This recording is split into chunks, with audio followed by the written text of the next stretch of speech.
नेपालले चान्स पायो भने गर्छ, यहाँ गर्छ होइन, क्रिकेटमा रन ठोक्छ र विकेट झार्छ। नेपालको सिनियर टिमले मङ्गोलियालाई पेले जस्तै आज U16 टोलीले इन्डोनेसियालाई पेल्नसम्म पेलेको छ। हो दर्शकहरू, ACC men's U16 east zone cricket अन्तर्गत नेपालले आफ्नो तेस्रो खेलमा 370 रनको विशाल रन अन्तरले इन्डोनेसियालाई पराजित गरेको छ, जसका लागि नेपालको तर्फबाट 3 अर्धशतक र 1 विस्फोटक शतक रह्यो। नेपालका ओपनर प्रसिद्ध जैसीले 132 रनको विस्फोटक अविस्मरणीय पारी खेले। उनले 114 बलमा 15 चौका र 1 छक्काको मद्दतले 132 रनको धमाकेदार पारी खेलेका हुन्।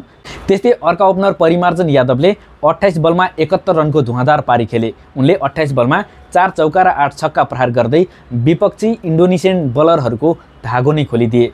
त्यस्तै चौथो नम्बरमा ब्याटिङ गर्न आएका रौनक श्रीवास्तवले 71 बलमा 88 रनको धमाकेदार शानदार पारी खेले। उनले उक्त पारीमा 8 चौका र 2 छक्का प्रहार गरेका हुन्।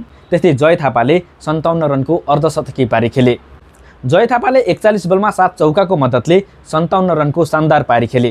त्यस्तै सुगम बुढाथोकीले 39 रनको नटआउट पारी खेले र उनीसँगै रोशन शाही पनि 10 रनमा नटआउट रहे र शिवंश बजगाईले 4 रन बनाउँदै आउट भएका थिए।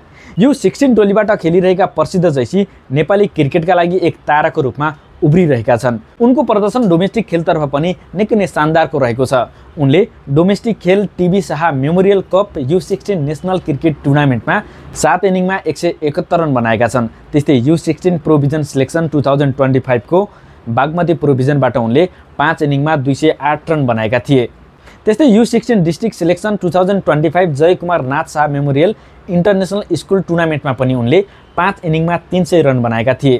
त्यस्तै उनले यु तर्फको 17 इनिङमा 669 रनको धमाकेदार पारी समेत खेल्न सकेका छन्।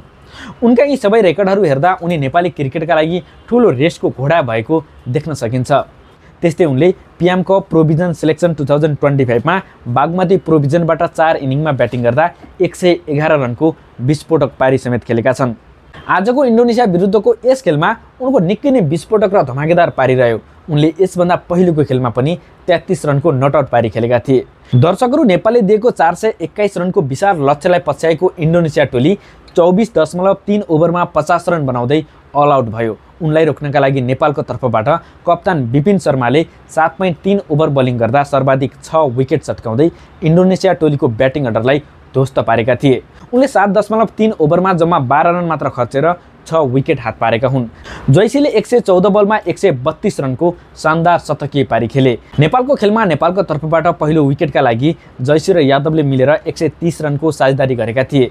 त्यसपछि दोस्रो विकेट 151 रनमा खसेको थियो भने तेस्रो विकेटका लागि जैसी र रौनकले मिलेर फेरि 148 रनको साझेदारी गरेका थिए। ACC men's U16 east John अन्तर्गत खेलिरहेको यो खेलमा नेपाल टोलीको शीर्ष स्थानमा रहेको छ।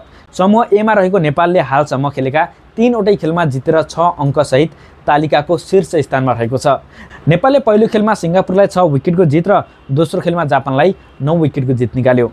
एसियाली क्रिकेट परिषद एसिसी को वार्षिक कार्यतालिका अनुसार जारी प्रतियोगितामा नेपालसहित 10 टोलीको सहभागिता रहेको छ। सहभागी टोलीलाई 2 समूहमा विभाजन गरिएको छ। समूह ए मा नेपालसहित सिङ्गापुर, इन्डोनेसिया, भुटान तथा जापान रहेका छन्। त्यस्तै समूह बी मा आयोजक मलेसिया सहित हङकङ, मालदिभ्स, थाइल्यान्ड र म्यानमार रहेका छन्।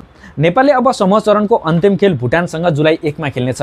हरेक समूहबाट विजेता र उपविजेता सेमिफाइनलमा प्रवेश गर्नेछन्। प्रतियोगिताको सेमिफाइनल जुलाई 5 मा अर्थात् असार 15 मा हुनेछ। नेपाल प्रतियोगिताको यसअघिको 3 वटै संस्करणको च्याम्पियन टिम पनि हो। दर्शकहरू, यस्तै खेल सम्बन्धी जानकारीका लागि हामीलाई सब्स्क्राइब गर्नुहोला। धन्यवाद।